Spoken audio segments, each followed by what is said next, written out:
কত সৌন্দর্যময় জায়গা। আসসালামু আলাইকুম, আমি আশিদুল্লাহ আপনাদেরকে এমন এক জায়গায় নিয়ে এসেছি যেটা পুরনো একটা বট গাছ।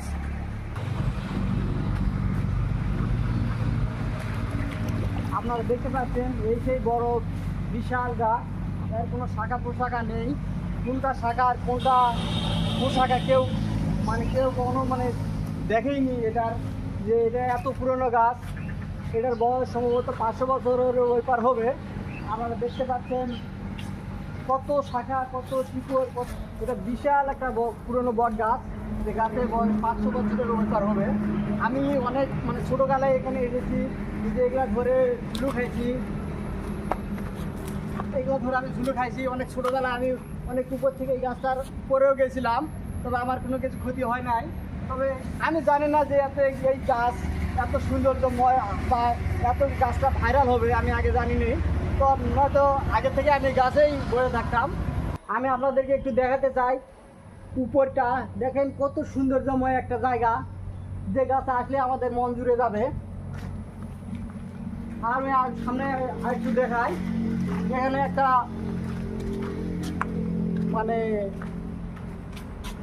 এক আছে, একটা প্রতিষ্ঠান, সম্ভবত এটা মন্দির। আপনারা দেখতে পাচ্ছেন এটা একটা হিন্দুদের ধর্মশালা। খুব সুন্দর জায়গা, হয়তো তারা এই গাছের একে মনে হয় পূজা করে, করুক, তাদের ধর্ম তারা পালন করবে, এটাই স্বাভাবিক। আপনারা দেখতে পাচ্ছেন কোনটা মূল, কোনটা মূল আর কোনটা কি কেউ জানে না। আপনারা যদি জানেন তাহলে আমাকে কমেন্টে জানিয়ে দিবেন। তবে আমার খুব ইচ্ছা হচ্ছে ছোটোকালের মতো এখনও গাছটাতে উঠি। আবার এখানে এই যে কত একটা বিশাল মূল, আমি আপনাদেরকে দেখাবো এই মূল ধরে অনেক কিছুতে কীভাবে উঠতে হয়। তবে এটা যে কোনো একটা বড় গাছ। আমার বয়স আর কি, আমার বয়সটা কেবল 28, কিন্তু এই গাছের বয়স 500 বছরেরও পুরানো। আমি দেখাতে চাই আপনাদেরকে, একটু গাছে উঠে দেখাতে পারি কিনা।